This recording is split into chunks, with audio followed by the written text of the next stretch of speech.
Hey everyone, I'm going to read some passages from Jack Kerouac's The Town and the City. This was his first novel, which was published in 1950, and it's got a lot of really beautifully written parts. It could have been about half the length that it was, um, but it's got some great passages in it. I thought it was quite a bit better than On the Road, which I felt was a little overrated. But anyways, so these are some passages about Lucien Carr and the Lucien Carr David Kammerer murder. And here in this book, it's also a romanoclef where Jack Kerouac renames the real life characters. And Lucian's name is Kenny or Kenneth Wood, and David Kammerer's name is Waldo Meister. So here's just a little excerpt from Book 3, Chapter 10. This is a chapter from when Peter has shipped out, and right now he's on a ship as a merchant seaman. One night, in the highest fury of an Icelandic storm, Peter was with his chum, Kenny, a young dishwasher of lonely charm who bore himself with a beautiful and aristocratic air among the sordid hipsters at the sink and was, as Peter came to learn, the near-alcoholic son of an old and wealthy family in New York. They stood on the bow of the Westminster, shouting and yelling and singing, huddled in their coats in the blasts of wind, ducking the wild sheets of spray that palmed over them vastly, full of wild glees and sudden homecoming joy. Kenny was yelling, "Ain't fit night for man nor beast! What think ye, peg-leg?" And he limped around the deck and spat and squinted. And Peter, "Aye, One-Eye, aye! Man never spoke truer word than ye speak this night." So this is kind of just about them goofing off. In real life, Lucien Carr, of course, was from St. Louis, Missouri, but here with the character names changed and locations changed, they're saying he's from New York. They limped about and staggered afterdecks to the emergency steering wheel, an obsolete piece of equipment on that voyage, and gripped it desperately and pretended to wrestle furiously, at bay with the tempest. "Full fathom 5 my father lies," called Peter in the gale. "Pearls be his eyes, his bones of coral made." "Aye, peg-leg, such be the fate of all men of the sea, ye true sea-dogs." About 10 minutes later, a terrific pillow fight had begun in the empty dormitory's topsides, organized by Kenny, in whose melancholy there was a disposition to craziness. Peter and Kenny and half a dozen others creeped about in the dark. They crawled on hands and knees, ravenous with suspense, crazy with joy, laughed savagely, hurled and smashed with pillows until the feathers flew, hid behind bunks and pounced on one another, wrestled and rolled and hurled whole mattresses across the ship's darkness, chased each other all over the ship, all upon the thunderous waters of stormy night, in the middle of a grievous sea war, not 7 days after the disaster of the Latham and the death of hundreds of themselves. So in real life, Lucien did do a lot of fun pranks. He was, despite being kind of melancholy and broody, was also fun and chaotic, at least as he was described. This next bit is from book 4, and it starts at chapter 3. And I'm going to read most of these next few chapters because they focus on Lucien Carr, who, as we said, is named Kenneth Wood or Kenny, and then also Allen Ginsberg, who in this book is named Leon Levinsky, and then also William S. Burroughs, who in this book is named Will Dennison. And of course, Jack Kerouac in this book is named Peter Martin. Okay, so this one's a little intro into Allen Ginsberg. Leon Levinsky was about 19 years old. He was one of the strangest, most curiously exalted youngsters Peter had ever known. He was not unlike Alexander Panos, in a sense, and Peter had been drawn to him for this reason. Levinsky was an eager, intense, sharply intelligent boy of Russian Jewish parentage who rushed around New York in a perpetual sweat of emotional activity, back and forth in the streets from friend to friend, room to room, apartment to apartment. He, quote, knew everybody and, quote, knew everything, was always bearing tidings and messages from, quote, the others, full of catastrophe. He brimmed and flooded over day and night with 1,000 different thoughts and conversations and small horrors, delights, perplexities, deities, discoveries, ecstasies, fears. He stared gog-eyed at the world and was full of musings, lip-pursings, subway broodings, all of which rushed forth in torrents of complex conversation whenever he confronted someone. He knew almost everyone Peter knew, a few thousand others Peter did not know. Like young Panos, Leon Levinsky was also likely to show up suddenly morose and brooding, or simply disappear from the scene for months, and Peter liked that too. He lived alone in some rooming house downtown. Before that, he had lived with his family in the Lower East Side, where he had read 1,000 books late at night and dreamed of becoming a great labor leader someday. That was all over with now. That was his, quote, poor little Jew's past, as he put it. Ever since Peter had known Levinsky, it was a matter of listening to his gentle torrential chastisements about his own ignorance and blindness to things. Levinsky was always urging him to, quote, get psychoanalyzed or to come down from his character heights, and so on, a continual attempt to convert him to his, Levinsky's, point of view, and for what reasons Peter could never understand. I do admit that there's a certain dignity to your soul, said Levinsky, jiggling his knee, but it's not a sadness of understanding. It's really a neurotic failure to see yourself clearly. One more thing, Pete. I want to ask when I can meet your family. I'd like to meet your father again and some of your brothers, especially Francis. And now, he went on in the same breath, sticking a fresh cigarette in the holder, I must tell you everything. He lit the cigarette avidly. A lot of things have been happening since you've been gone. I see quite a bit of Judy, your Judy, and sometimes she is most charming to me, although for the most part she is not. I've had many long conversations with Kenneth Wood. Yes, I know him now. I met him through Dennison, Will Dennison. And of course I've got so much to tell you about Dennison, but first we'll talk about Kenneth Wood.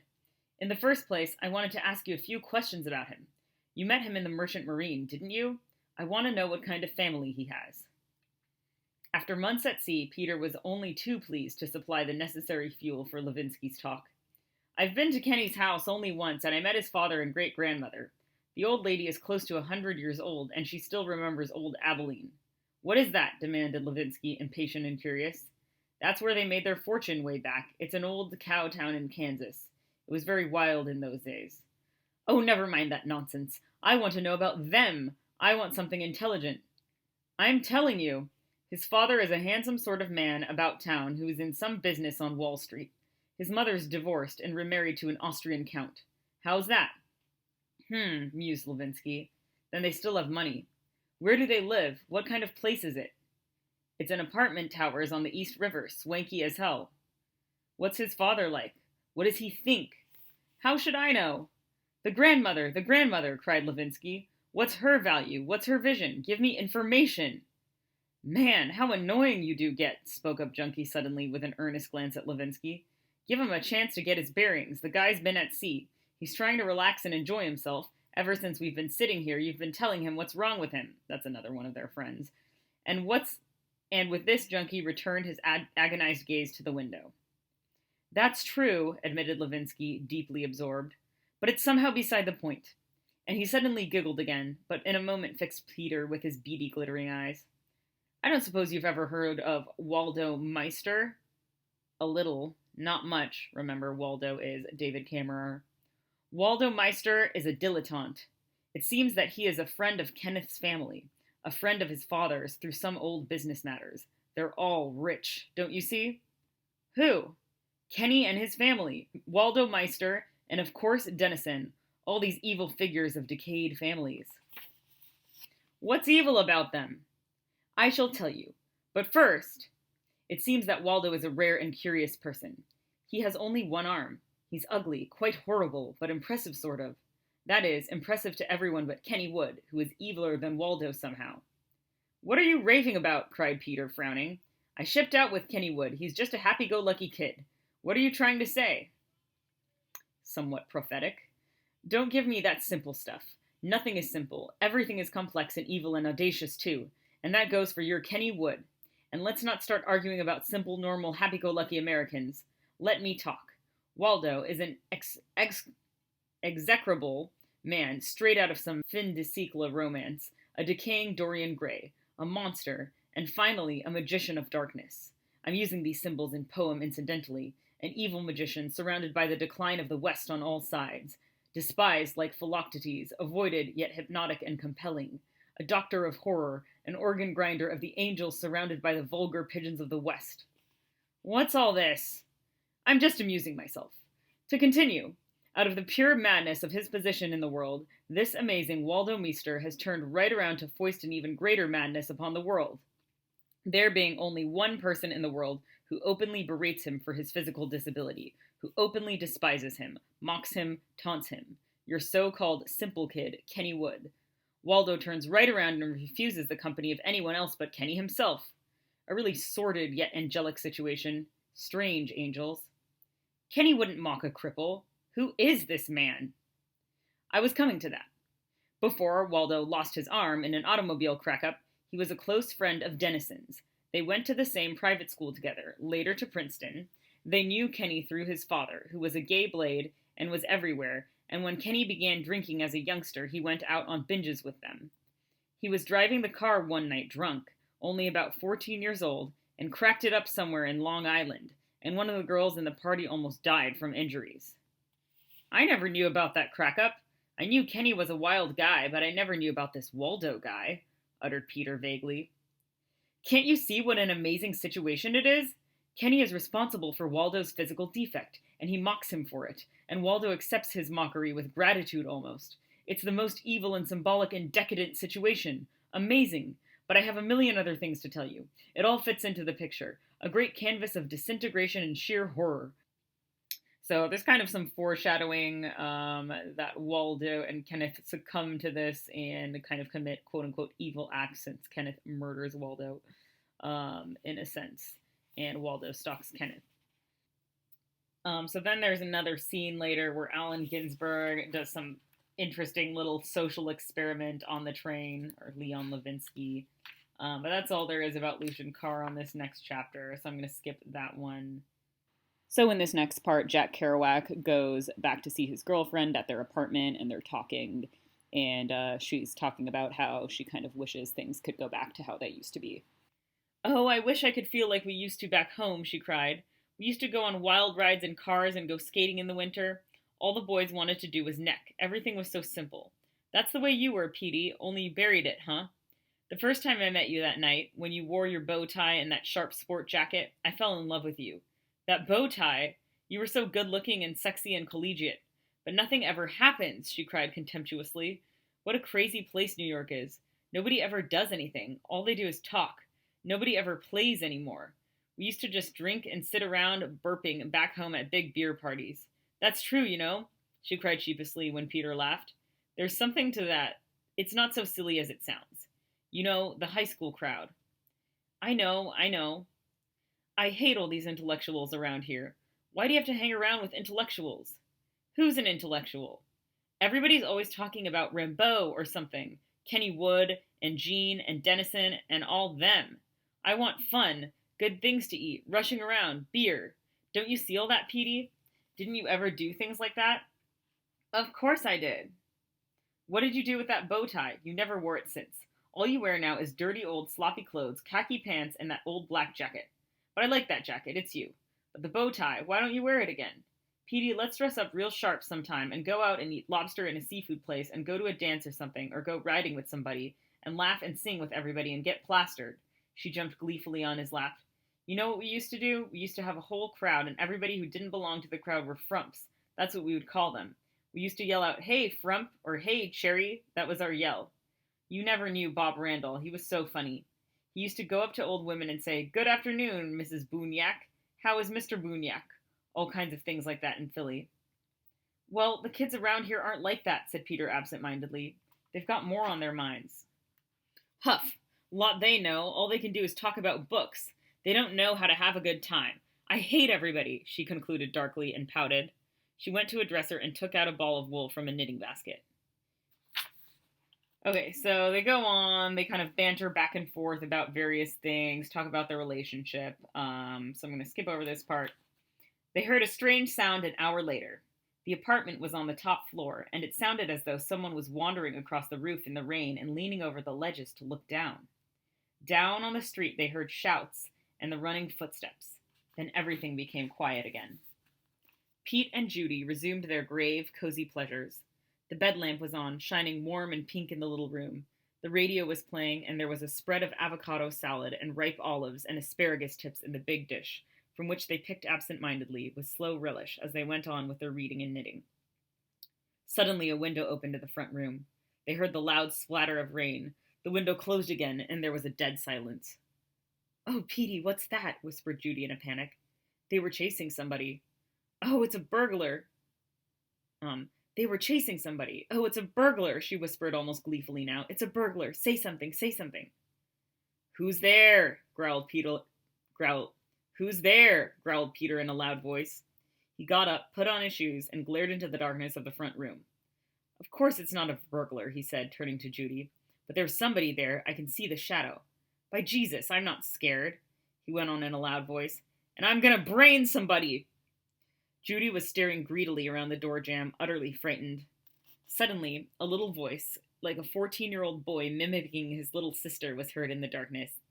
It's me! It's me! It's only me! Pete and Judy gaped at each other. Do you know that? He demanded with amazement. No, but it's Kenneth Wood! Kenneth Wood! Piped up the little voice. Kenneth Wood climbing the fire escape and coming in from the roof. Tee-hee! Tee-hee! Is that you, Ken? Growled Peter. Well now, you could never tell, piped the little voice. It might be an impostor playing Kenneth Wood and carrying a knife. Tee-hee! Tee-hee! Peter lit a match, leaned into the room, looked at his friend, turned back to the bedroom, and lay down with his book again. You simply must finish that last paragraph, said the little voice from the other room. Tee-hee! The last paragraph is the false paragraph. Well, come in, cried Peter, grinning despite himself. I won't read the last paragraph. What are you up to? What happened? He demanded. Judy went in the other room and turned on the light and looked around. Kenneth Wood was standing in a corner by the window. He was all wet, his clothes were dripping, his hair was down in streaks in his face, and there was blood on his nose. One side of his suede jacket was black with ink, which was dripping on the floor. What happened to you? Judy cried, startled. There's blood on your face. Wood looked around him furtively, fearfully, in a mad imitation of fear, and then suddenly made a long, grave face, almost like the mask of a sad clown. He took off his suede jacket, strode limply into the room, threw the coat on the floor, picked up a towel, and began drying his head, and finally sat down on the floor, lighting a cigarette with a sudden, profound gravity. He was a tall, gangling youngster of about 20, with a shock of black hair, great, powerful, nervous hands, and quick, peering eyes that looked out of a screwed-up, sardonic, gravely astounded face. And he looked awful in his dirty, inky rags. Of course, in real life, he had, more like dirty blonde hair. They waited nervously for him to say something, but he just stared at the floor moodily. Did you get in a fight? Inquired Peter, finally. Yes, he piped up again in the small child's voice, but suddenly he began speaking in his normal voice rapidly. Every time I go in a bar, someone wants to buy me a drink and then fight. Jean was there, of course, flirting with a bunch on the other side, and this other bunch was buying me drinks, and then they invited me outside for a fight. What did you say to them? Nothing. That's the way it is, always. I boffed someone real hard, and then they boffed me, about 3 of them, and I boffed someone else and started running like hell. I lost them downstairs. I went over the fence in the alley and came up the fire escape. Do you hear them bellowing down there? Yeah. That was the chorus and the end of the play, I should imagine. At this, Peter got up and began walking around the small bedroom nervously. Though he had little room to pace about because Kenneth was sitting on the floor and Judy was standing, he nevertheless brushed past them, walking around. Damn it, he kept muttering. What's the matter with you? Judy laughed. Well, don't worry about it, said Kenny, jumping up and rummaging suddenly in the closet. By the way, Martin, you look more woebegone than ever. What's the matter now? Don't you know what's so utterly sad about the past? It has no future. The things that came afterwards have all been discredited. Who's talking about that? Frowned Peter. He picked up his leather jacket and put it on and sat huddled on the bed, as though chilled. He gazed at Judy and Kenny as though he had never seen them before.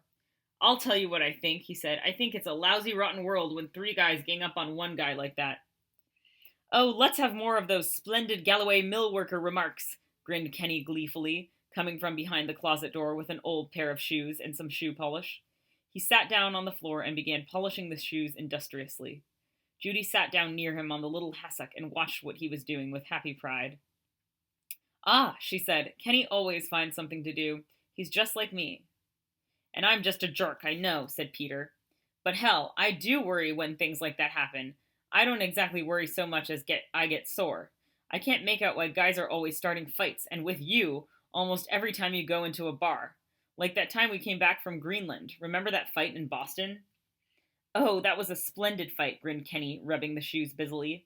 Polish soldiers, or I guess they were flyers, starting a fight with 2 Venezuelan seamen. And there's little Kenny and the little Petey in the middle of it. And that Turkish seaman, remember that tremendous Turkish seaman who looked like he was all coal and oil from the top of his little red fez down to the bottom of his little curly toes? Huh? Remember how he broke it up and began making a speech about the compañeros and travelleros of the world? A Turkish communist making a speech in Spanish. Oh, a splendid potpourri that was. But it wasn't funny, cried Peter, and gazed at Ken with amazement and curiosity, almost angrily. Ken looked at him. You are the most woebegone of all God's little pieces of shark feed. Huh? Shark feed, shark feed. Come on now. Let's have the divine gossip, the little facts one by one about your woebegone state this evening. Let's get down to the bottom of it, quick, or you shan't have your spinach. Judy hugged herself with delight, devouring him with shining eyes, leaning gleefully towards him in the hassock.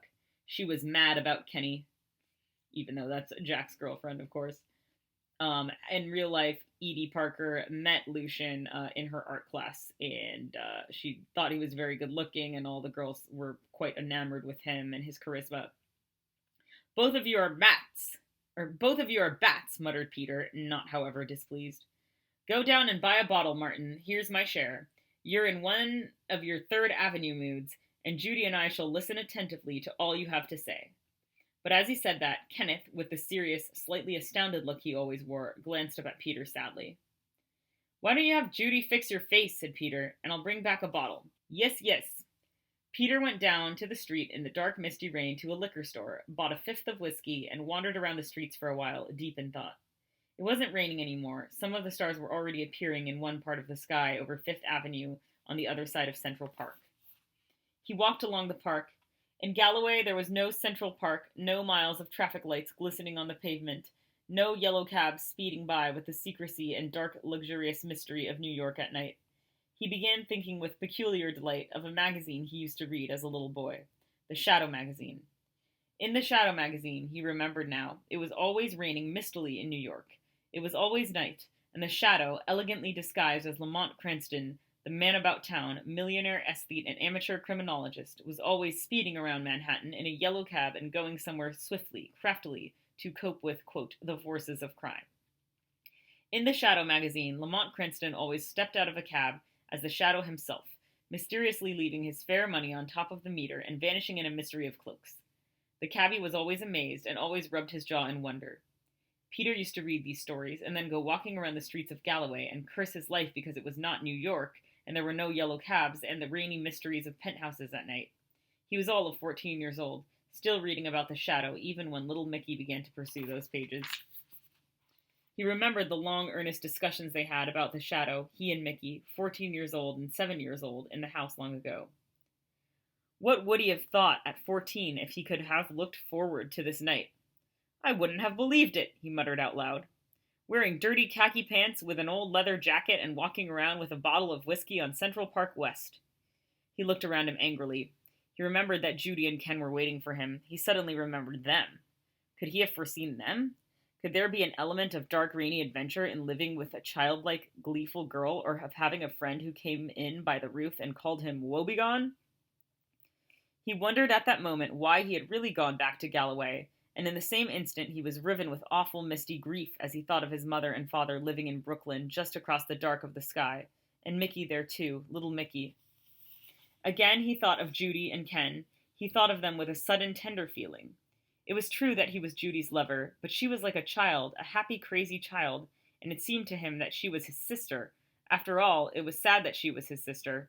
And Ken was a boy he had met in the Merchant Marine, who stayed in New York now, working for an advertising agency, his uncle's business, and was supposed to live with his family, his father and great-grandmother, in the East River apartment, but was hardly ever home, and got drunk every night and climbed fire escapes and got in fights, and had been doing this ever since he was 15, and always ran around with blondes like Jean. It seemed that he was his brother after all, just like his brother, and that was sad too. And everything's like that, he thought. I never did grow up since I was 14. None of us ever do. And all of us are crazy, I'm sure of that. Not only me, but all of us, he chuckled, thinking of it. Oh, everything'll be all right. I can feel it now. And one more thing, he cried out, holding up his finger, alone on the sidewalk. I'm going to make up my mind like I told Judy, although she doesn't know what I mean. I'm going to make a big decision and stick to it someday soon. He hurried back to the apartment. Jean, Kenny's girl, So Jean is actually Celine, who was Lucien Carr's girlfriend at the time. Jean, Kenny's girl, had come back from the bar where the fight started. She was a beautiful blonde girl, lazy, sensual, always murmuring vaguely, always smiling dreamily, a hapless, unconcerned kind of girl who yielded to Kenny's demonic wildness, but more often drifted away, almost floating dreamily, to flirt with other boys. She was a professional model. Her family lived in Long Island somewhere. She had been to Vassar. Kenny had taken a shower and put on one of Peter's clean white shirts. He was lying on the couch, holding up a book at arm's length and reading to the girls. He threw the book down when he saw Peter, grabbed up the bottle, unscrewed it, and took one long preliminary drink. "Martin, I put on your clean shirt. I have responsibilities. I have to go to work in the morning." "It's all right with me." "You can have my dirty shirt. It's very expensive." Well, you still look like an angel of sadness. Have a drink, quick, and tell us all about it." "All about what?" scoffed Peter. "Very well, I shall tell us all about it. I shall tell us a parable," he said in a little boy's voice again. "Do you know what Kenneth did tonight?" spoke up the languid Jean. "Just before the fight, you know, Kenny, they started the fight because you looked so awful." Oh yes. "Why did he look awful?" cried Judy. "Why did he look awful?" cried Judy. "He took a bath in a puddle in pouring rain right on the corner. He had a bottle of ink in his pocket and sat down in the puddle and began washing himself, all his clothes and everything, with an old piece of Lifebuoy soap he found in the gutter. The bottle broke, all the ink spilled on him, and then he went in the bar like that." Jean recited all this with amusement, reclining on the couch with her dreamy smile. "No wonder," cried Peter, waving his hand at Kenny. "You're mad, man, you're mad, when you get drunk." "But the parable!" cried Kenny, jumping up and pointing at all of them, and dancing around in a little jig. "See? First there's God, and God bemuses himself and says, 'Well now, let's see. I must make a perfect world. That's what I must.' So he makes men and women and looks at them with that judicious air of a carpenter getting his boards and nails together. 'God says,' and he walks away with his hands clasped in back of him, deep in thought. And all the little human beings jump up and down, yelling, 'When do we start? Yes, when do we start?' God strides down to the world and watches what happens. Peter, sitting on the small table in the middle of the room, listening with a grin, Judy, hugging herself and jumping up and down on her chair, Jean, reclined, listening with a crazy smile, were all amazed. They were always amazed by Kenneth. God sits down on a fire hydrant and watches how everybody disports themselves in the world. That's when all the trouble starts. Everything, all the things they cry about in books and newspapers, wars, crimes, violence, adultery, deceit, and what not parlous. God says to himself, 'Now, I will see just exactly how to make a perfect world. There's a mistake here. It won't do.' Poof, peef, he plucks up a little daring-do human being out of a nobleman's son and throws him in the pot. Then he sees a little girl there, and she's not doing right, and poof, peef, to the pot with her." "What's the pot for?" yelled Judy excitedly. "What's the pot for?" yelled Judy excitedly. Wait, cried Ken, holding up his little finger. "This one won't do. Poof peef in the pot, and this one won't do. Same thing, in the pot." He picked at the air with his little finger. "This one will do. This one is nice, a pilgrim or something. John Bunyan, great man, and a Jude the obscure sort of guy walking around down there in the field and deliberately not stepping on the worms. Nice. But, there's a but, you see. There's always the but, because a perfect world is in the making and no one is perfect. God's trying anyway. This is not the finished copy. In the pot with John Bunyan, in the pot with Judy the obscure man, in the pot with the whole lot. Yes, now God is a cook." "A cook?" "A chef. In the pot he's making a stew. Out of stew he's going to make a broth. Out of that broth he's going to make one drop of perfect essence. And that's what he's going to start his real heart's desire world with. That drop from the broth of the stew in the pot. See?" "But then what?" mumbled Peter sourly. "Twang in the pot they go. Poof peef," and Kenny plucked at the air daintily and finally ran around the room, gathering things and throwing them on the couch. "God's real busy. Sometimes he gets tired. His heart's overworked. He's pooped. His endodermis protrudes painfully. But he's got a goal. And look down there," he added with sudden gravity and absent-mindedness, pointing at the floor. "The little human beings who haven't been plucked yet are looking around and wondering, and they're laughing and jumping up and down. No, they're crying. Now they're scratching their heads and they don't know what to make of it all. Now they have a look of positive gratitude on their faces. They're beholden to what they see down there and to what they think they see upstairs. Oh, nice. They keep saying it's nice. They write poetry about the trees and bees. Suddenly, he jumped up. Poof, peef, they've been snatched up and down in the pot. And finally the time has come. The world is over, it's the end of the world, and God rests. He goes over his notes. He boils up the contents of his pot and takes 1,000,000 years extracting the juice and elixir that he wants just right. He smacks his lips, tasting it like a French chef, and says, Ah, sacre bleu. I don't know how to pronounce French. He's got just what he wants. Now he knows how to beat the devil. The devil, they cried. Okay, so I assume you're not really supposed to follow all of that, just kind of get the gist of the symbolism or imagery. Didn't I mention the devil? But he was there all the time. He's God's arch competitor in fancy carpentry and cuisine. He's in business too. But he just doesn't know how to blow. Woo! Like God and make human beings. He has a pot but no little human beings to sample in it. So he watches and sneers, and he works his dirty fingers into all the human beings. He tries to make them perfectly wrong, but they're too disorganized even for that. God makes notes just the same. He learns something from every little life. Bud to pot, bud to pot. And now he's got his drop of splendid juice, and he goes over to the ocean and lifts the mishmash pot and dumps the whole mess in the ocean. In the ocean, laughed Peter, clapping himself on the head. What for? For the sharks. He's got to feed his sharks. And then he's going to start all over again 1,000,000,000 years from now. And Kenny threw himself on the couch beside Jean. So that's where the shark feed comes from. Yes, yes. Oh, Kenny, you're wonderful, laughed Judy gleefully. You're really an Indian. Everybody burst out laughing. Oh, but yes, cried Judy.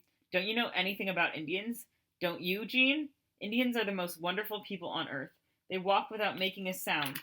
And they can see in the dark, and they stand straight as trees, and everything they do is wonderful because they're Indians. There goes your pot, said Peter, grinning at Ken. God doesn't throw little Indians in the pot. Petey's an Indian too, said Judy, pouting darkly. I knew it the first time I saw him, by the way he walked and the way he looked at me and owned me. With this, she suddenly went over to Peter and put her arms around his neck and leaned her head on his shoulder meekly. She was almost crying, and Peter stared down at her gravely. Everyone was silent. They heard a sound out in the hall. Suddenly, Jean said, Isn't that a rather skeptical philosophy? Kenny looked startled and jumped up from the couch. He picked up the liquor bottle deliberately, took a drink, and turned to Jean with a smile. Do I have to put up with that, ma petite? With what? She cried, confused. One should go back to Vassar and try philosophy all over again, said a spectral voice from the hallway. Judy jumped with fearful surprise. I do believe in the devil, and there he is, shouted Ken suddenly, and began roaring with laughter. Oh, Vassar, Vassar, he howled and slapped the wall with his hand. What the hell? Cried Peter. He ran to the door and looked in the hallway. There stood a well-dressed man of 35, carrying a cane and a raincoat over one arm, with the sleeve of the other arm tucked neatly and almost modishly in a side pocket, a suave, almost distinguished, kindly-looking figure of a man. Peter seemed to remember him from somewhere. The newcomer stood there, smiling. Oh, it's only him, said Judy suddenly, looking over Peter's shoulder. She said this with utter contempt, but casually too. That damn parasite, Waldo. I wish he would just stay home. So David Kammerer has made an appearance. Peter was completely amazed. He looked at the man whom he recognized now as one-armed Waldo Meister, whom Kenneth had once brought around to their ship. Ken now stood grinning in the middle of the room, and Jean remained stretched out on the couch. One shouldn't speak disrespectfully of their elders, spoke up Waldo mockingly. Should one, Kenneth? Oh, shut up, parasite, Judy spat. Judy, whispered Peter, mortified with horror, but she never looked up. What was that crack about my alma mater, Waldo? Jean asked without stirring on the couch. What was so apt about the Vassar remark, Kenny? I think you're both making fun of me. Of course not, said Waldo. We wouldn't dream, would we, Kenneth? I wouldn't know, said Ken, suddenly brooding, and disappeared into the next room. I like Dennison, but this is the last time he's going to send you up here, spat Judy. The damn last time. It wasn't Dennison sent me, it was Levinsky. The man appeared in the light, and Peter saw the pitted, faintly perspiring, dark face with its rueful sneer. He's just a parasite too, so it doesn't make much difference. Birds of a feather, cried Judy. Peter was so mystified by all this that he could only stand in the room looking around wildly. Finally now, almost angrily, he walked up to Waldo and shook his hand. You don't know me, said Peter gruffly, with harassed confusion. Please sit down, for Christ's sakes. Here's the couch. But I do know you. You're Peter Martin, said Waldo softly. And at that Peter recoiled and went across the room without a word. Ah, Waldo, you should thank the good Lord for the existence of well-mannered young Galloway mill workers who feel sorry for you, laughed Ken from the other room. Huh, scoffed Judy, jumping up. Petey, do you know what this awful man did? I didn't want to tell you because I'm afraid of you when you get mad. You remember the little cat that used to play around here? Yes. What happened to the cat? Yelled Peter, turning around and glaring at Judy. He hanged it from the lamp. Wait a minute, Judy, that's a lie and you know it, said Waldo swiftly. Dennison told me he was here and he doesn't lie to me. Dennison is a first-rate fabricator of Gideon romances, my dear. I don't know what the hell you're talking about. But I know you hanged that cat and it's just like you, too. It could have died if Dennison hadn't taken it down. It was your necktie. So this is a reference to when David Kammerer was, jealous that Lucien was hanging around Jack Kerouac all the time and tried to hang his cat.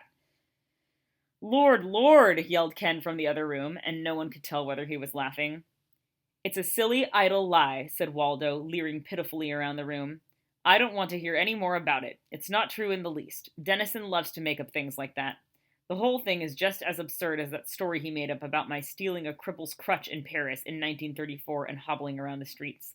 The whole thing is just another one of Dennison's fancies. We believe you, muttered Peter suddenly, without turning from the window. Thank you, kind one, said Waldo, murmuring. Just the same, parasite, I wish you'd get out of here and never come back, Judy was shouting. I can't stand your greasy, sneaky ways. Jean got up from the couch, stretching, saying, Oh, this is perfectly marvelous. Poor dear Waldo, nobody loves him. That should be perfectly obvious, came the voice from the other room, and it should also be perfectly obvious to everyone that Waldo did hang the cat, and that Waldo's going straight to hell someday, and Waldo's not wanted, and why doesn't Waldo leave? Good night, sweet ladies, said Waldo, and left the house.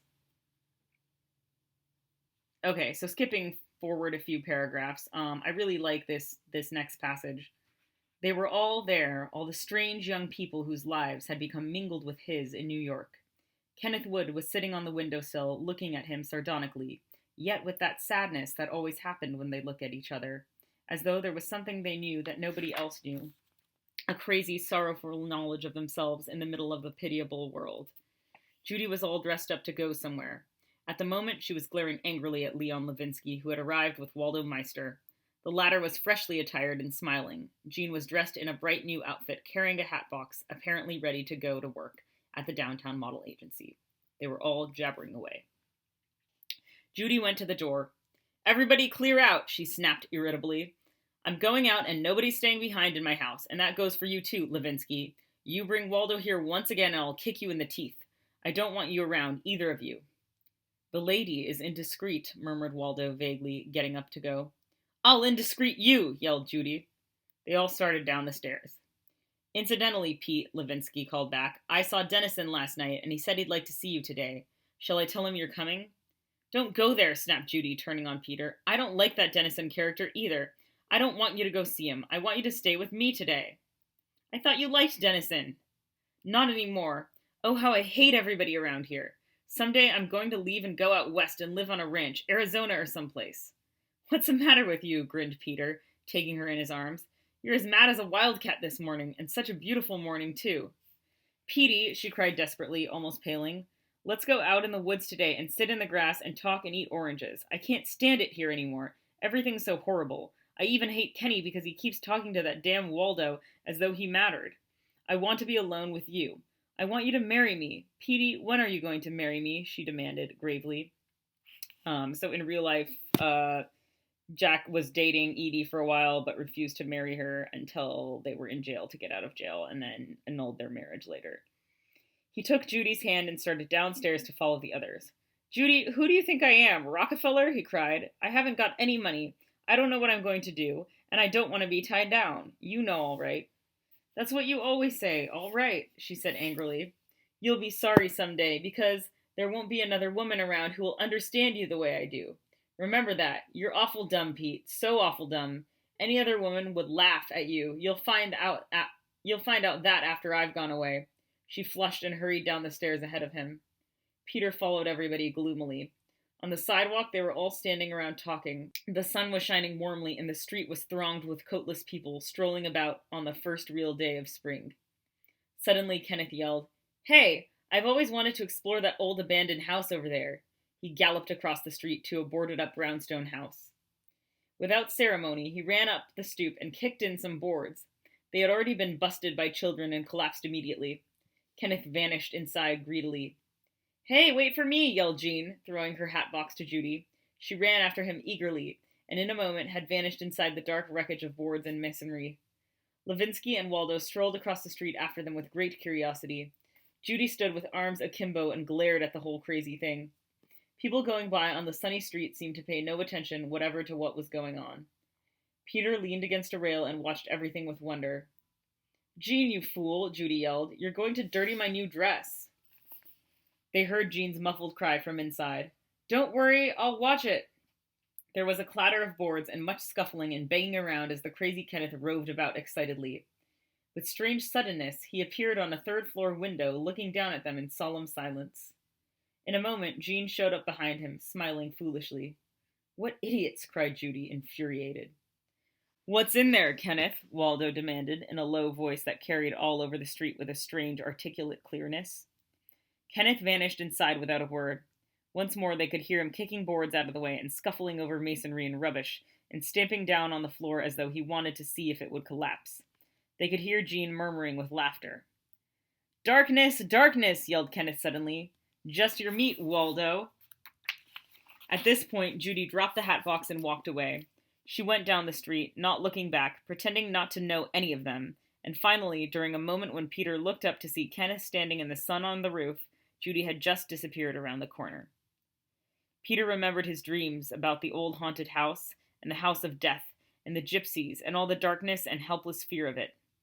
It was so strange to realize that he had obscurely and inexpressibly foreseen all this in that dream, and he was filled with a vague terror and premonition. Before Peter hurried off to look for Judy, he handed the hat box to Levinsky, who went inside the house with gleeful curiosity. When Peter looked back, he saw Waldo standing all alone, looking up at the shattered windows and crumbling masonry above. Okay, so skipping ahead to Chapter 6. One night that week, Peter joined Kenny Wood at a 2nd Avenue bar. They had to meet Judy and Jean and the others on 52nd Street in a half an hour, but lingered for a while, drinking in this sad old place before they went outside to hail a cab. It was a strange bar, more like a saloon, where Kenny Wood went all the time, a bare, gloomy, drafty hall of a place in which the local Poles conducted great riotous polkas on Saturday nights that Kenny watched in grinning silence while tossing down his Boilermakers. Sometimes he had to be assisted out of the place to a cab by these people who neither spoke English nor understood why he came there. On this night, as on most weekday nights, it was like a gloomy railway station with all the old men muttering over beers at the bar, in the one dim light surrounded by shadows, beside a small pot-belly stove. Kenneth was sitting forward with his head in his hands. "Someday I want to live in the Balkans among the Slavs. They're great mysterious people who just don't live like we live, nor love like we love, nor rave like we rave." He suddenly turned to Peter and said, "Why don't you go back to your splendid Galloway, Martin? What are you doing here?" He peered at him strangely. "Have you ever been haunted by a spook? Did you ever wake up in the middle of the night and find one leaning over your bed, leering? Did you ever feel that you were locked in a closet, smothering with such a spook?" "What are you talking about?" "I'm talking about Waldo. It's what he did at Judy's the night you came home. He came back after Judy threw him out. He was leering at me, and he was leering at Jean way in the middle of the night." Peter was mystified and did not know what to say. So this is a reference to, apparently, this one time David Kammerer basically snuck into Lucian's apartment and stood over him for a half an hour over his bed, just watching him sleep until security kicked him out.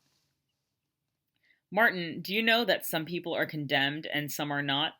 Some gets hanted and some gets grace. So what are you doing here? You're the one that's got grace. Why don't you go back to all those pretty little rivers and baseball fields of yours, the great home vale of yours? Don't you appreciate the value of a vale? Where's that little Mickey brother of yours you used to tell me about on the ship? Where's all those fine sisters that used to linger around so lovingly? Where's your ma, your pa? Where's your sense, boy?" Why, my whole family's living in New York now. Aw, Martin, you sadden me. Still, do you think you could possibly lend me $100 so I could run away to Mexico? You have money, don't you? You just got off a ship not so long ago. He was suddenly pale and earnest. I haven't got $100. What do you want to run away to Mexico for? To get away from the spook, the old man, old leering one-armed Waldo, old castrated mother witch Meester with the meat hanging from her bones. Why don't you just tell that guy to shove off? Spook, spook. Even spooks shove off, scowled Peter. Not Faggot spooks like these. They tell tales of love and death. This here spook has followed me for years, from one haunt to another, scarring little children and making old folks cry. Still, do you think you could round up $100? Not 100. 100 or nothing at all, said Kenny in a strained, strangled voice, beating his knees with his fists, or I'll simply have to hitchhike and try not to see spooks in trees at night. They paid their bill and went out for a cab. So at this point, Lucien is trying to figure out ways to escape Waldo. In real life, he thought about shipping out as a merchant seaman.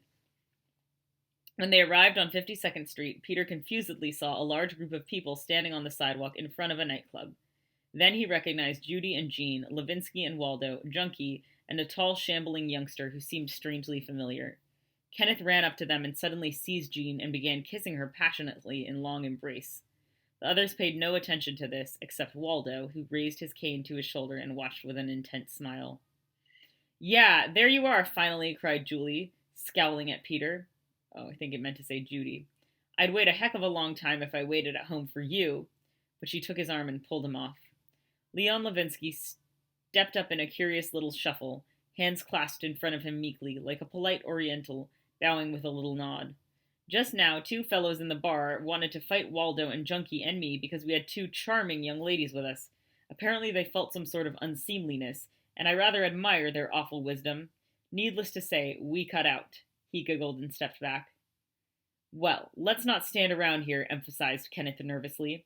Let's walk around or something, or go somewhere else. And he went over to Walter Meester, who had been standing around listening with a vague smile, took a cigarette from his pack, and went back to Jean. Everybody began to move in straggling, confused groups, Kenneth and Jean taking up the rear and stopping frequently to kiss passionately. It was a warm, pleasant spring night, and the sidewalks of 52nd Street were crowded. Well, said the tall, shambling boy, putting a big hand on Pete's shoulder, don't you remember me? It was Buddy Fredericks. Peter had to think twice before he realized it. We've been waiting for you since this afternoon, cried Judy scornfully. Buddy came to see you and had some beer and everything.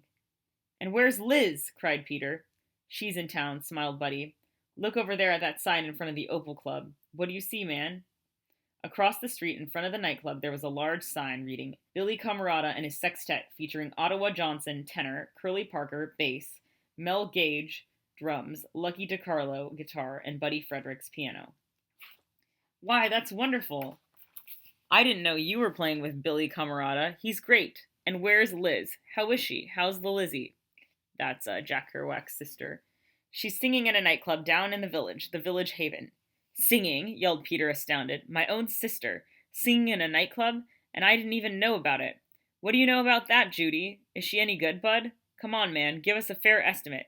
He was suddenly overjoyed to be talking to Buddy, and to Judy, too, after the strange, tormented talk of Kenneth downtown. Okay, so skipping ahead a few paragraphs. Liz is a pretty good singer, laughed Buddy, a little on the neat-so-day kick. She started in Frisco last summer. And where are you two living? Buddy looked at Peter with sudden gravity.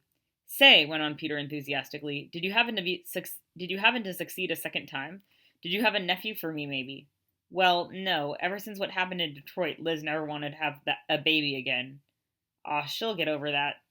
Another thing is, stammered the big musician, well, Liz and I are separated. I just got in from L.A. myself. Liz has been in New York for 3 months. We broke up, you see. Without so much surprise as disgust, Peter looked away angrily. They had all come to a halt on the corner of Fifth Avenue and were milling around uncertainly. Waldo Meester, the leader of this aimless parade, looked north and south, east and west, and finally turned about face and said, Well, there's no place to sit around here. We might as well go back this way. And he started back in the direction they had come from. Say, why don't we find a park bench or something to sit down, suggested Weary Junkie to the general company. I'd like to sit down and just relax. I understand there's a musician in the crowd, spoke up Waldo Meester with a smile. What do you play? Piano, said Buddy, looking down at him gravely. They tell me you have a large collection of records. Yes, but I don't seem to enjoy it anymore. Classical records, I imagine? What else is there? Of course. Is there a connection? Waldo demanded with sudden sarcasm.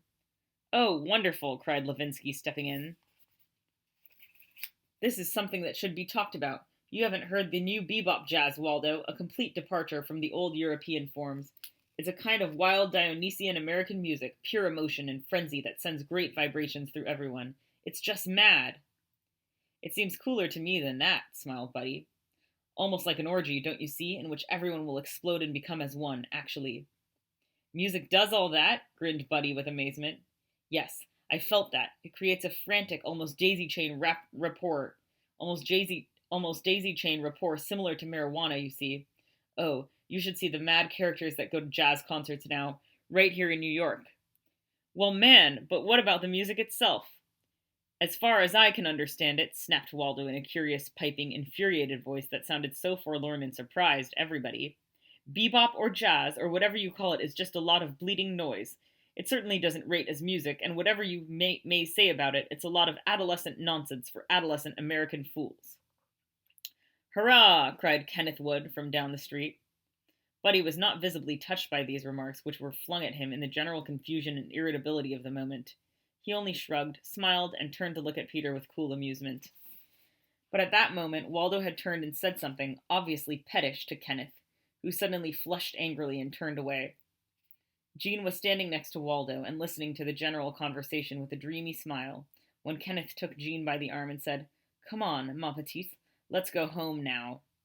Waldo clutched Kenneth's arm and hung on with a haggard look of abject supplication. Kenneth looked at him. Let go, old man, or I'll dispose of your carcass right now. I swear I will. Waldo stepped closer, still hanging on. Look here, Kenneth. Let me come with you, please. Don't you think it's time to have a long talk? Don't you think it's time to understand? Everybody was watching with horror and confusion, though pretending not to notice. I said, let go, you old fairy, shouted Kenneth in a rage. He suddenly gave Waldo a tremendous push in the face with the flat of his hand that sent him sprawling, flat on his back, on the sidewalk. With a sickening thud, his head popped back on the pavement and the cane he was carrying clattered tragically at his side. It was a gruesome and helpless sight. Waldo fumbled to sit up and Junkie leaned down to help him, as a small crowd gathered and others stood around mortified. Kenneth went striding off up the street with his heels clacking loudly on the pavement. Peter suddenly ran after him and turned him around. Look here, for Christ's sakes, Kenny! You don't have to knock down a poor cripple. Kenneth kept walking. Since you're not acquainted with the facts, Martin, you might keep your conclusions to yourself. Ugh, you're all crazy, yelled Peter, suddenly feeling suffocated and sick with disgust. That may be so, naive one, but if someone wanted to kill you, I don't doubt you'd knock him down too. Good night. Kenneth disappeared around the corner. Peter looked back at the others, helping Waldo to his feet. Suddenly, he wanted to go home and leave these sad, nightmarish things behind. He hurried across the street towards the subway. Chapter 7. One morning the following week, after spending his days at home reading and studying, Peter got ready to go back to Manhattan. It was noon. His father was in the front room figuring out the horses and the racing form and smoking a cigar. Where are you going now? He asked, looking up at Peter over his spectacles with a bland, affectionate, curious stare. Oh, I'm going back to New York. Still sold on them, hey? The old man said that with a sly grin, chuckling heartily. Peter stood rooted to the spot, frowning, wondering why it always had to be so aggravating to talk to his father about his comings and goings, which, he realized ruefully, were always so useless. He'd been thinking about it for days, just lying on his bed and thinking about it over his books. But a vast, restless pendulum in him had swung back again, and now, inexplicably, he was burning with curiosity to go back and see what everybody was doing, what Kenneth was doing, and Judy, and Dennison, and Levinsky, even Waldo. And what else was there to do? What do you mean, I'm still sold on them? Just what I said, you keep seeing them. And old Martin, though not looking up at Peter, continued to pore over his figures with a secret pleased smile. He even began to hum a little bit. I'm not sold on them, scoffed Peter. So, The rest is kind of a little quarrel with him and his father, etc., etc. And now we're skipping ahead to chapter 8.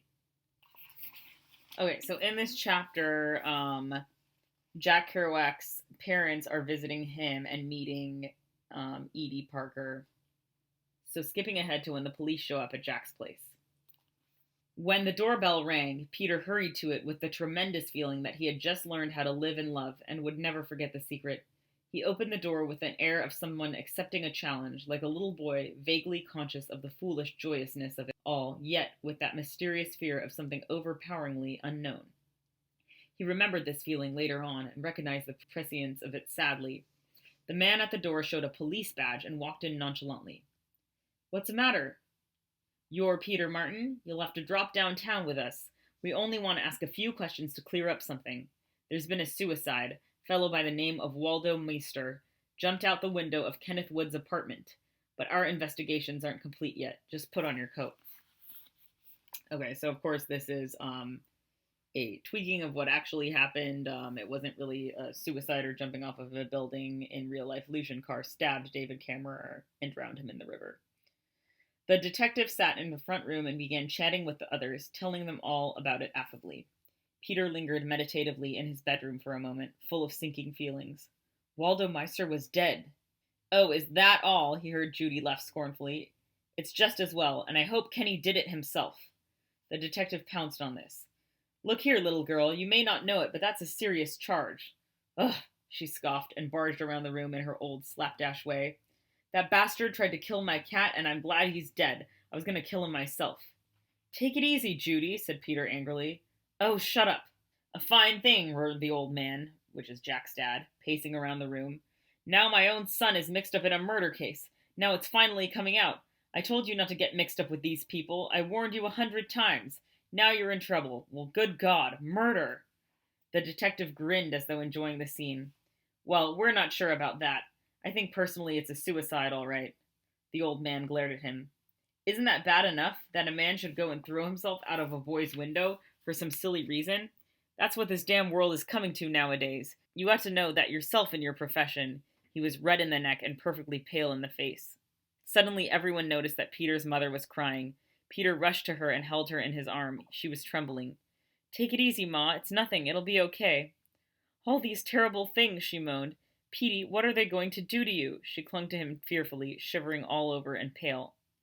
Skipping a few paragraphs, the detective by now was somewhat confused himself, but momentarily pulled himself out of that by assuming his official capacities and saying that it was time to go. "You'll have to identify the body at the morgue." "Can I come along too?" cried Martin, suddenly grabbing his coat. "It won't be necessary, Mr. Martin." "But I want to come along. If my kid's in trouble, I want to see if I can help. And I don't want him to get in any kind of raw deal." "No, nothing like that. He's in no trouble. None that I know of. It's an open and shut case, all right, and we're just checking. If I were you people, I wouldn't go in and get excited." "But I can't help it," sobbed Peter's mother. "It's just something that never happened to any of my children. They were never mixed up in anything like that. Can't my husband go along and help? Oh, Petey, you must tell them the truth. Whatever you know, don't lie to them. Petey, George, why don't you go along with him? Oh, what am I going to do now?" Peter was so heartbroken as she said these things. He rushed back to her. He had a blind, reeling feeling of stumbling about from one person to another in an awful nightmare. He had not seen his mother cry since he was a boy, and it wrenched him to see her like that. He himself was crying, silently, great tears rolling down his face, which he brushed away wonderingly. Judy was disgusted and suddenly threw on her coat and flounced out of the house. Okay, skipping ahead. When they arrived at Kenny Wood's apartment at the Palmyran Towers, Kenny was pale and obviously scared out of his wits by the turn of events. He looked white-faced at Peter. His father was there making telephone calls to his influential friends all over town. He was a trim, handsome man, graying at the temples, youngish in his energy and poise, a well-known broker on Wall Street and figure in New York society. Peter had never seen him before in all the years he had known Kenny. Now that the boy was in trouble, it was plain that the father was concerned only with the possibility of scandalous repercussions. "You see," he was saying to another detective, "I have a reputation to maintain. I just wish that the investigation might have been conducted with more decorum. The tabloids are apt to make an awful splash about it." "We can't do anything about the press, Mr. Wood." "Yes, I suppose not," he smiled quickly. "Who is this?" he added, looking at Peter.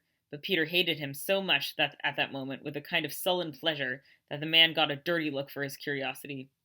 Eventually Mr. Wood left, explaining that he had to go for an important appointment, squeezing Kenny's arm, saying something in a low voice as the boy listened, grinning, and bounding out energetically with a kind of embarrassed little gaiety.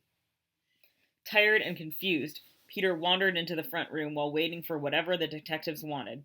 He realized as he crossed the threshold that Kenny's great-grandmother was in the room. He had almost forgotten her existence. Actually, he was a great favorite of hers from way back when. She was a withered old lady, but still bore the traces of some old raw-boned strength. She sat with a plaid blanket over her lap, and old gold-rimmed spectacles in her upturned hand, some flowers beside her in little clay pots that she tended, and a knotted cane resting against her chair. She frowned thoughtfully. "I was sitting here," she said, "and they came and told me about it. Do you know something? I don't think it's such a much. I've seen men commit suicide in my time. I saw a man jump off a bluff into the Missouri River a long time ago. I was a little girl." "How long ago was that?" "Well, Petey, I can't count anymore. I guess it was in the 60s. As I say, I was a little girl." "Did you hear him in there talking about his reputation? Do you know what he's talking about? The work and suffering of the men who came before him, my husband's son. When they heard there was gold, they went. They didn't find gold, none to speak of, that is. And you know they came back all the way. Some of them went west, and a lot of them came back, and it was all the same then. They all craved work. My husband began cutting trees in Virginia, and my son made papers and sold it. Then he went in the cattle business in Kansas. That's his reputation in there." The old lady was upset, and some deep rancor against her grandson, Kenny's father, was coming out. "He never was a father. He was never even a son. I've always wondered why a line of men starts strong and ends up like that. Now, little Kenny's got a lot of wood in him, but he never got a chance. I was too old to make much difference anyhow. And the men who came before him can't do much from the grave to spur their kin. There's no spurring in this house, never was. And the mother got herself married to an Austrian count. Now that's something. We used to laugh at that, in the old house in Richmond.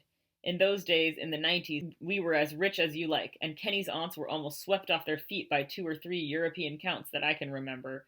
But they ended up marrying some no-account Kentuckians and Missourians just the same. Ah, but I've seen this family change. From the big houses full of brothers and sisters down to this. This, she waved a limp hand scornfully. But I've got no say now. I just sit here and think about it. So in real life, Lucien's father left him when he was like 3 or 4. She put her glasses on slowly and peered at Peter. "You come to see me again sometime. Be a good son, and you'll be a good father, and that will keep going all the time." She frowned at him. "My gosh, a woman loves a good man, and you can keep that going all the time." It was moving to hear these things after all that happened that day, and everything that Peter had known in New York in the past years.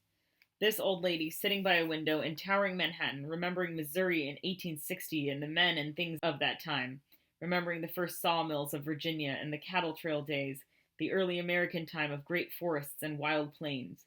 These places and raw simplicities had now gone into the night, far beyond the incomprehensible sprawl, the cancerous smoky suburbs, the street-demented scab and wreckage of New York City and its outflung Chicagos, Cincinnatis, Milwaukees, Detroits, and Clevelands, so easily forgotten in the turmoils of city time and city talk and city life and city sarcasm and city weariness, in all the Brooklyns and Babylons, Baltimores and Gomoras, Gazas and Philadelphias, and the pitted and blasted black Pittsburghs with all their Toledos and Bridgeports, ruined Newarks and Jersey cities and the satellites thereof, the smoke-smothered Hobokens and Akrons and Garys of the land.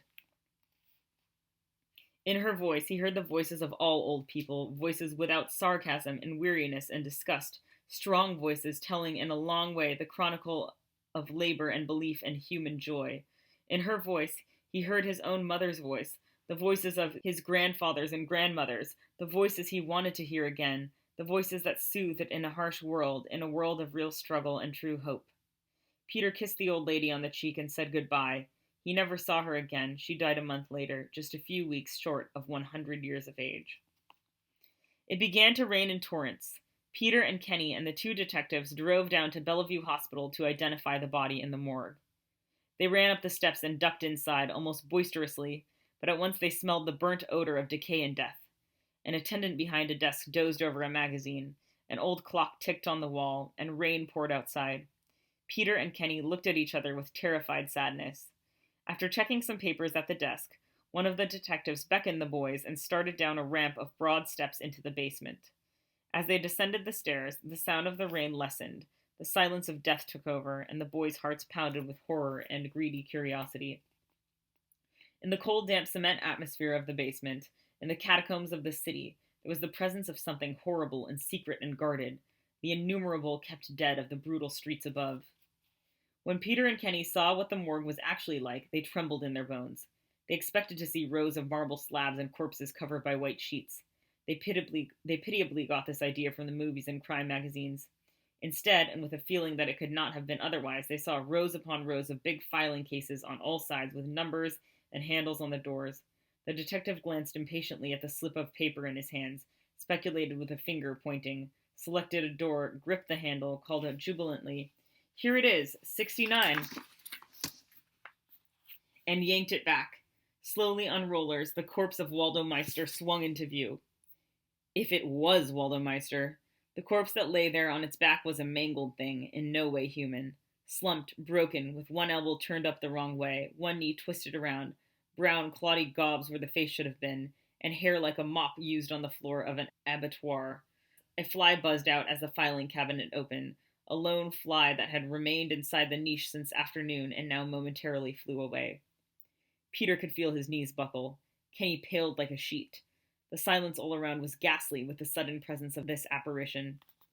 "That's him," cried the detective, smiling at the youngsters and standing back to gaze with official impartiality at the thing on the rollerboard. "Just identify him and we're all done for the night. My old lady's keeping my supper warm." As he spoke, a huge attendant, a beefy red-haired man in an undershirt and white duck trousers, came shambling out of the shadows at the end of the aisle, munching on a sandwich and staring at them curiously. He was eating at a little table by the back door of the basement, where a truck backed up at that moment. Two men struggled with a long box containing, presumably, still another corpse picked up in the streets above. They were swearing and shouting because the rain was dripping on them from a faulty drain pipe. "Well, can you identify him?" demanded the detective. "How the hell can we do that?" muttered Peter. "That doesn't look like anybody I ever saw. Why don't you just close it up and let's go?" He backed up instinctively, almost touching another row of filing cases. He jumped forward again in a stumble of nightmarish futility. He had the urge to run like the wind right out of there. "He won't hurt you, kiddo," growled the undershirted attendant with the sandwich. "Not now, he won't." And to the utter amazement of the two boys, this man walked up to the corpse and plucked at the dry, bloody hair with one hand, lolling the skull back and forth grotesquely as he munched on the sandwich. "He had brown hair, didn't he? See the brown hair here underneath the blood? Come up close and look. You can't see nothin' from there." He turned the head over, the pitiful head. Come on, commanded the detective impatiently. "I can't stay here all night. Ain't you guys ever seen a weenie before?" Kenny was trying to mumble something, stuttering and clutching his hands and looking desperately away. "I don't know who that is. Honest to Christ, I don't." His face was a contortion of grief and revulsion. "Well, do you recognize the clothes? See the shoes there. How about the wallet?" "Wallet?" "Right under that broken arm, the wallet there. Did you ever see the wallet before?" shouted the detective. The attendant reached over and plucked up the wallet and showed it to Kenneth, who glanced at it fearfully and nodded, saying, "Yes, that's Waldo's wallet. I remember it all right." "And the brown hair?" said the attendant, grinning with a leer at Kenny, and suddenly tearing up a fingerful of hair from the skull, which cracked dryly and holding the tuft underneath the boy's nose. Kenneth dodged away with an agonized cry. "You crazy son of a bitch, you!" "Hya, hya, hya!" roared the attendant, flinging the piece of hair away and twirling triumphantly on one foot. Without another word, he walked back down the grisly aisle, munching on the sandwich. "Please, let's just get the hell out of here," pleaded Peter. "What's the sense? Just push him back in and let's go." He turned and walked back to the stairs with the vision of the corpse burning as though it would never be erased from his mind. He saw it even when he closed his eyes, and he knew he would never forget it. It was not the corpse alone, but the place where it was filed and registered, nameless and dead, in the dank underworld basement of the city. As they waited in the office upstairs, a call came through from headquarters ordering Kennywood's release. The investigation was closed. The boys shambled out together in the rain and walked away from the morgue. "Did I do that to the guy?" mourned Kenneth, looking at Peter in the downpour. His face was all wet from raindrops and tears, pale from terror, all twisted and stunned. "You didn't do that to him, Ken." "Oh, yes, I did, in my fashion. Just like Sayonara and all that." There's life and death, man, and he's dead. Everybody dies. You don't know what you're talking about, scoffed Kenneth darkly. They were walking along in the rain, mechanically, with no thought of sheltering themselves and no idea where they were and where they were going. Well, goodbye, Pete. Where are you going? Shouted Peter. How the hell should I know? Where are you going? Let's walk together, anyway. Peter frowned and took him by the arm and wondered what he could say. He could think of nothing. Perhaps they would go on walking all night in the rain. The neon lights of a bar were shining in the rain across the street.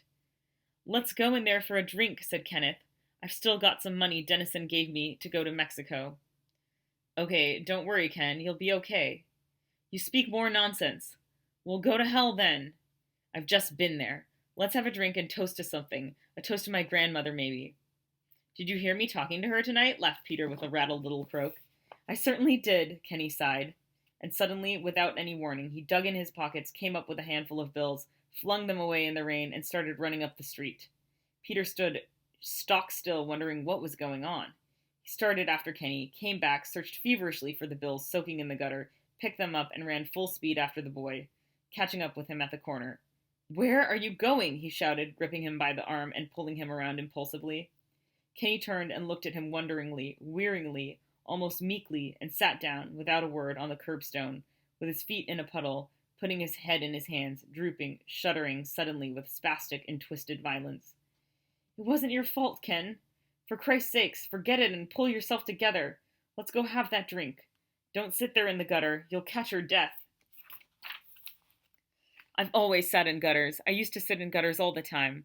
I once saw a dead guy in the street all mashed up by a car when I was on my way to see a girl I was loving up at the time in Yonkers, and I thought, ever more so gentle am I than death. Ever more so gentle am I than death. He looked away up at the street. What the hell's a Kenny Wood to do in this world? Not on account of that, but on general watered-down principles. It's really fine to sit in gutters, by the by. It's a marvelous game that people always play at times like this. Don't you know anything, Martin? Maybe I should sleep in the river tonight. Peter sat down beside him, but got up instantly because it was too cold and wet. He retreated to a doorway. All I know is it's dumb to sit there in the gutter. Beautiful, beautiful. What's beautiful? Everybody in the world's dumb and beautiful, Kenny laughed sharply. So the old man's disposed of at last, and but he was beautifully chopped up. Mother Meister was always so thorough. Let's go to a bar, said Peter, shivering. Even as a weenie. Well, Pete, so long. Kenny came over and shook his hands in the doorway with drooped head. Peter heard himself say, so long, faintly, but when Kenny walked away, he followed him a few steps, and then again, Kenny stuck out his hand, pitifully now. He had some change in his hand, and when they shook hands, the coins jingled and a few of them dropped on the sidewalk. I'll pick 'em up, grinned Peter nervously. Go ahead. So long, Pete. So long, Ken. Kenny walked determinedly away in the rain, vanishing around a corner. Peter picked up the coins from the sidewalk and went back to stand in the doorway. He stood there, staring in the rain, wondering where to go next. He looked up and down the deserted street and wondered who he was and why it was raining so soft, and what it all was. Suddenly he saw Kenny running towards him down the avenue.